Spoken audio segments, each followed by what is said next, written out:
to plenty of big races in your lifetime. How do you feel you guys have carefully kind of crafted getting yourself to this point? Are you feeling good about the way things have gone? Yeah, I feel really good. You know, I mean, I think we've got a very, very good horse, and I think he matches up with any of them in the race. I think the 1.25 miles, you know, I love having Johnny Velasquez on him. So, you know, all I'm going to do is just try to keep him fresh as I possibly can until Saturday. I mean, he's coming off 2 1/4 races. Johnny worked him last Monday, and he worked, you know, very good. So I think we've got him in a good spot that way. So, you know, all I'm doing is waiting to go over there. Can you just sort of talk about the field? I mean, you've met the top older horses in New York. Now you got McKenzie, and you've got Higher Power, and whoever went Mongolian Groom. Yeah. Well, I'm glad Mongolian Groom's in there because he's going to be speed, you know. And but you know, I've seen McKenzie run some great races. You know, if he runs his Whitney back or something, he'll be tough. You know, 1.25 miles. We've had to ship out here and hit to Bafford's backyard, but that's okay too. And you know, when he takes him over there, he's going to be ready, and you know, we better be ready too. You used to say that you felt that there was a Derby with your name on it. You just hoped you didn't have to be as old as Whittingham to win one. Do you feel the same about the Breeders' Cup Classic? Well, I feel really good about this year, but yes, it's one of them. You know, there's 2 really major races in the United States that I haven't won. That's the Preakness and the Breeders' Cup, and you know, I've been close in both of them. So, you know, they're both on my list, and I hope maybe this year we can get the one behind us. I think the key to him was after the Derby that he got a little bit of time till the Dwyer, and then he got a little bit of time to the Travers, because for me, in my eye, to see the development of him, not only mentally but physically too, has been something that, you know, I've seen in very few horses. You know, I mean, as much as he's grown up, as much as he likes doing what he's doing, is something.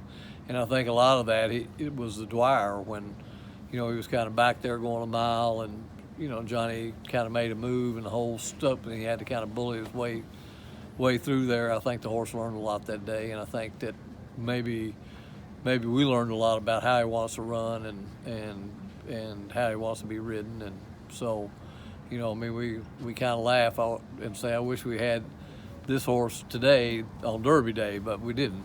But it's an entirely different horse now than it was then. Well, speaking of Derby Day, this horse has been involved in some of the more monumental races and decisions. In both cases, it worked in his favor, but very different circumstances. I don't want that to happen again.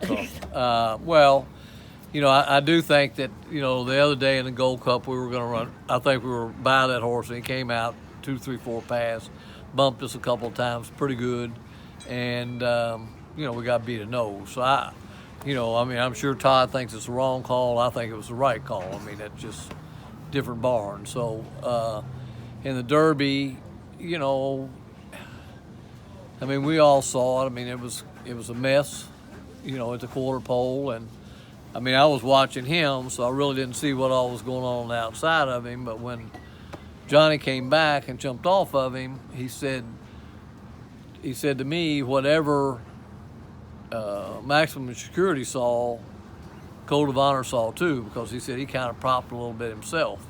And he said, I had a little trouble getting him going again. And then I think when Maximum Security came back over, I think that maybe if he had stayed out there, you know, I would like to see what the outcome would have been then. Do you think of him as the Derby runner-up, or do you think of him as the Derby in your mind? Runner-up. Yeah. He was second in the Derby. You were watching the Gold Cup live. What we think? Did you know you got beat a nose? Did you think you? I knew he got beat a nose.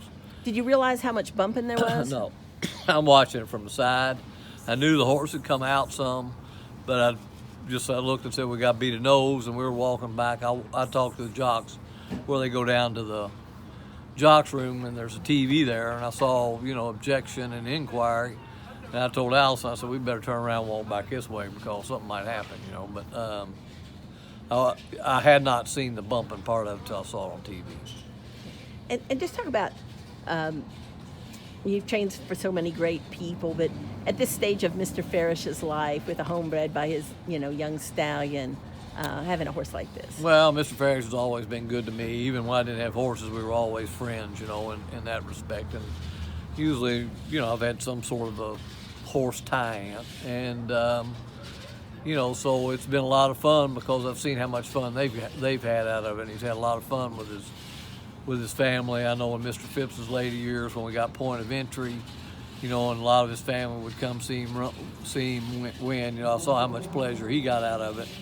And Mr. Farish, with all his children and his grandchildren being there, I think it's been a very exciting time for him, and especially at this stage, and with his wife, I've seen her in tears over those things. So I think that it's been a lot of fun for him. It's a horse that he owns by himself, and so I think that they really enjoyed it, and he tells me he's looking forward to coming out here, and and it's not that easy for me at my age to travel, but for him at his age, it's not that easy, but he's looking forward to it. It'd be kind of like the Ultimate Lifetime Achievement Award, I suppose. Yeah, it would be. When you think of he's had some really great horses, but he hasn't done this. Mineshaft didn't. Yeah, Mineshaft just run looked out like here. Yeah, they put him away after the Gold Cup. Yeah, he's had a lot. He's had good horses and had his name affiliated with a lot of good horses, and obviously he owns a tremendous farm, and but I think that him owning this horse by himself, and this has been his deal, and that even like with Honor Code, he had multiple partners in him, but this one's his, and it's his deal, and I think he's having a lot of fun. Was this horse ever intended for the sale? Because that's He the other went thing through with the it. sale. Well, The RNA for $70,000. It's a Whoa. was it Wayne Lucas always says people have opinions, horses have the facts? Yeah, exactly. Noble Mission, nobody knew about it. When they told me what they were sending me, they had a Union Rags filly and an Honor Code filly and a Noble Mission colt. I said, I don't want a Noble Mission colt. What am I going to do with him? But it was Mr. Farish. I wasn't going to tell him, I don't want your horse, But from right off the bat, when first couple times I worked him at Saratoga, he worked really well. But I'm still a little bit confused on, I've got this horse here by a horse that only ran on the turf. His brother only ran on the turf, and probably his whole family only ran on the turf. But he trains really good on the dirt.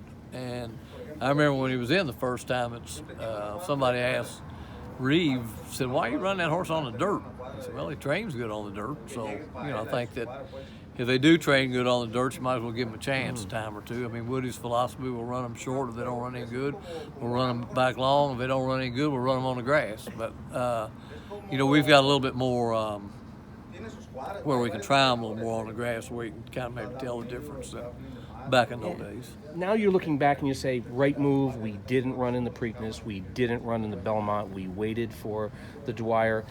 Back then, back in May and June, was that a tough call for you? No, before the Derby, I told myself we're not going to run in the Preakness unless he wins. And if he wins, then obviously you're going to. And just his physical stature and his mental state, I just didn't think that he needed to keep going over. I said now's the time to sort of let him have a little bit of a break in between. And I wanted a summer horse. I mean, at the press conference, I was asked that at the Travers, and I said, the reason I didn't is because I wanted to be sitting here today. And that was my reason. Do you have as good a feeling going into this race as you did the Travers, or is it just the I depending think on the new horses? I do have a very good feeling on the way he's doing, the way he's acting, the way he's developed. But this is another ball game. We've had to ship out here. We're going to run against horses we never run against, some of them, and over a racetrack we've never run over. It's sort of like with the Gold Cup. I had a lot of confidence that he was going to go over and run his race, but he'd never run against older horses before. So I said, are we ready for that or not? We have to wait and see. And that's sort of the way I feel here. I mean, I think that myself, I think we're as good, if not the best horse in the race, but we got to go over and you got to prove it.